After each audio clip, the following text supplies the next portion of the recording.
Brigitte Lay, Sud Radio, le Love Conseil. Alors Yves-Alexandre Thalmann, vous serez d'accord avec moi, vivre à deux sans jamais se disputer, c'est mission impossible. Et c'est vrai que les sources de conflit, lorsqu'on est un petit peu l'un sur l'autre, comme en ce moment, ça peut être encore plus possible. Donc il faut peut-être se rappeler les points importants qui sont cause de disputes. Alors c'est vrai que parfois une dispute, ça permet de remettre les choses à plat, mais en ce moment, vaut peut-être mieux éviter de trop se disputer. Alors voilà, je crois que j'ai trouvé 6 points importants où il vaut mieux essayer de négocier, se mettre d'accord et ne pas rentrer dans des conflits impossibles à résoudre. Alors d'abord, je pense qu'il y a le conflit des tâches ménagères, c'est le prix à payer de la vie quotidienne à deux. Donc autant le savoir, autant se mettre d'accord sur ce qui a priori paraît très anecdotique, mais qui à la longue peut pourrir la relation. Donc moi j'ai tendance à dire que c'est pas à chacun son tour de faire telle ou telle chose. Je trouve que c'est mieux, je sais pas ce que vous en pensez Yves-Alexandre Thalmann, de définir les tâches de chacun. Comme ça il n'y a pas de discussion possible de genre si c'est moi qui l'ai fait la dernière fois. Bon, il y en a un qui a pour but de faire telle chose et l'autre telle chose, et puis comme ça on évite tous les conflits. Je suis totalement d'accord, effectivement. Et puis alors il y a le corollaire, c'est que si l'autre ne fait pas la tâche à laquelle il s'est engagé, eh ben on le laisse assumer les conséquences, mais on ne va pas faire à sa place. C'est ça. S'il n'a pas fait le lit, tant pis, on laisse le lit défait et le soir on va se coucher dans le lit défait, etc. Oui, je pense que c'est vraiment important parce que les tâches ménagères en ce moment, ça peut être vraiment une source de conflit c'est idiot parce que c'est pas grand chose, mais ça peut devenir vraiment très très conflictuel dans le couple. Le deuxième point, c'est la vie professionnelle. Parfois, on reproche à l'autre d'être trop absent, de travailler trop, ou peut-être de ramener du travail à la maison, etc. Alors là, en ce moment, c'est pareil, c'est à négocier. Si quelqu'un, parce que si vous êtes tous les deux en télétravail, il faut peut-être gérer. Et le mieux, c'est encore une fois de communiquer et de mettre les choses clairement en place pour pas qu'il y ait des conflits inutiles. Oui, et là, j'ajouterais que le terme de cloison, de cloisonnement me paraît utile. C'est-à-dire qu'on est dans le même logement, on est dans le même espace, mais il faut marquer très clairement des limites.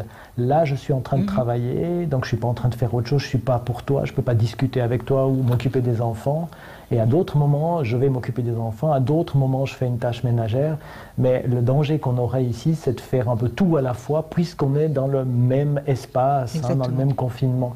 Et là, de recréer des cloisons, que ce soit temporel ou que ce soit géographique, c'est quelque chose qui va nous aider à pouvoir réaliser ces tâches. Oui, moi je proposais d'ailleurs dans un Love Conseil que j'ai écrit éventuellement d'avoir une sorte de panneau sens interdit quand on est en train de travailler, ou même pourquoi pas de mettre un paravent avec un drap. Enfin, j'avais même eu l'idée de créer, vous savez, quand on était enfant, on faisait des tentes et on allait se réfugier dans sa tente. Pourquoi pas trouver des astuces qui soient même amusantes. Servez-vous de l'humour et de votre créativité. Être disponible à certains moments, indisponible à d'autres moments. Voilà, exactement. On-off. L'éducation des enfants et notamment en ce moment qui s'occupe de lui faire faire ses devoirs, il faut pas qu'il y ait trop de divergences. Et là, pareil, peut-être qu'il faut répartir les tâches. Oui, effectivement. Plus on communiquera en amont et plus on sera clair sur qui fait quoi quand, et moins il y aura de conflits à ce propos. Alors, quatrième point, toujours pareil, la belle famille, les amis.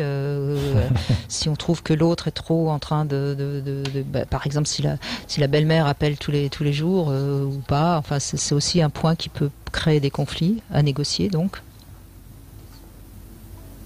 Oui, à négocier. Il y a aussi peut-être des durées qu'on peut mettre en place, ou bien si on définit un temps de loisir.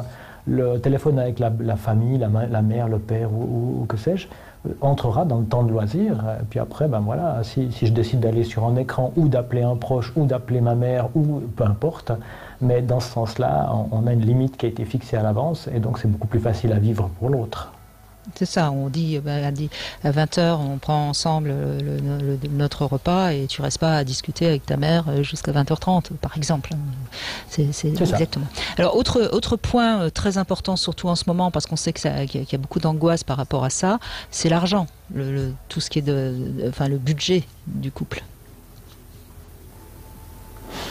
Ben oui, là on a le nerf de la guerre, et peut-être aussi un des nerfs du couple, avec la question de l'argent, surtout si un est plutôt cigale et l'autre fourmi. Alors là, on risque d'avoir des conflits ou des discussions à n'en plus finir. Mais peut-être que si on s'y prend aussi en amont, en déterminant par rapport à un budget qu'on peut se permettre de dépenser, ça permet d'éviter qu'on se retrouve tout d'un coup à court parce que l'un a été un petit peu trop loin et puis qu'après on va lui le reprocher amèrement. Bien sûr. Et puis dernier point, la sexualité évidemment.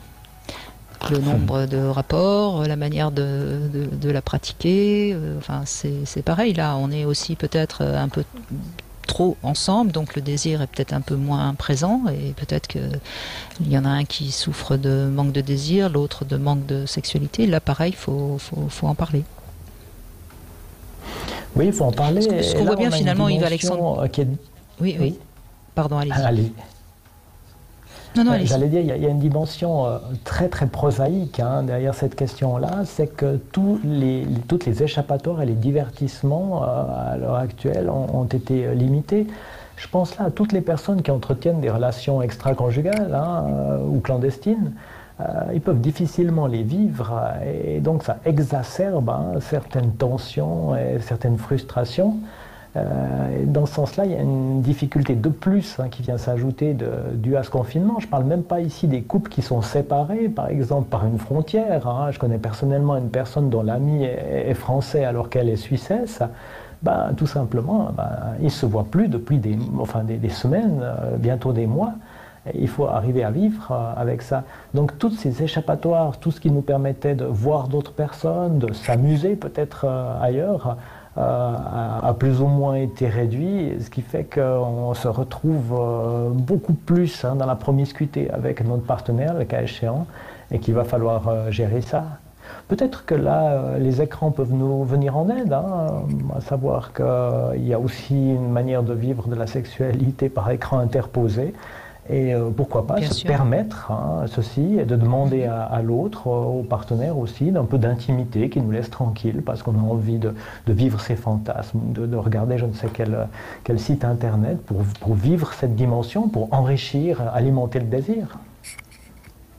En tout cas, on voit bien qu'il y a beaucoup de points sur lesquels il vaut mieux savoir communiquer. Et comme toujours, la communication doit être précise, sinon on risque les malentendus.